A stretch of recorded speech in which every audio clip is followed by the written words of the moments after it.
Hello all, welcome back to VHN German channel. VHN German channel మీకు స్వాగతం. So ఇంత ముందు నా 11 months ఎక్స్పీరియన్స్ లో మీకు ఏపీఎస్ ఇండియా వెబ్సైట్ లో ఎలిజిబిలిటీ క్విజ్ అనే చోట మీరు మీ కాలేజ్ యూనివర్సిటీస్ కి ఎలిజిబుల్లా కాదా అని చూసుకోవచ్చు అని చెప్పే కదా. సో ఈ వీడియోలో అది ఎక్కడ అనేది కూడా చూపిస్తాను. ఆ ఎలిజిబిలిటీ క్విజ్ ఎక్కడ ఉంటుంది ఏంటి అనేది కూడా. సో మీలో ఎవరైనా బ్యాచిలర్స్ అయినా మాస్టర్స్ అయినా డిప్లొమా వాళ్ళైనా మీ క్వాలిఫికేషన్స్ ఏంటి, మీకు ఎలిజిబిలిటీ ఉందా లేదా అనేది అక్కడ చూసుకోవచ్చు అనమాట.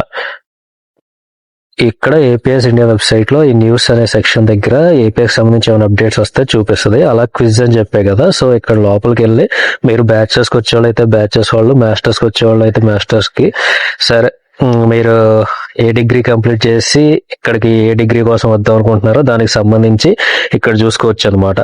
అప్డేట్స్ అనేవి ఏపీఎస్ సంబంధించి మీకు ఎలిజిబిలిటీ ఉందా లేదా అనేది ఇక్కడ ఈ ఎలిజిబిలిటీ క్విజ్ లో చూసుకోవచ్చు. ఇంకోటి మీ కాలేజ్ H+ లో ఉందా, H- లో ఉందా అనేది మీరు అనాబిన్ డేటాబేస్ లో చూసుకుంటారు కదా. సో ఇంకోటి ఇక్కడ కూడా చూసుకోవచ్చు అనమాట ఎలిజిబిలిటీ క్విజ్ లో. కాలేజెస్ అనేది అక్కడే చూసుకోవాలి. సో 70% క్రైటీరియా అని చెప్పారు కదా. సో అది ఇక్కడ ఇప్పుడు చూపిస్తుంది, March 15 నుంచి వస్తుందని చెప్పారు కదా. సో ఇప్పుడు వచ్చి ఏంటంటే ఇంతకుముందు బ్యాచెస్ వాళ్ళకి 50% ఉంటే సరిపోయింది. అంటే ఇక్కడ జర్మనీకి ఎవరైతే వస్తున్నారో వాళ్ళకి, కాకపోతే ఇప్పుడు 70% చేశారు. కనపడుతుంది కదా అక్కడ >= 70% అని. సో ఇదనమాట.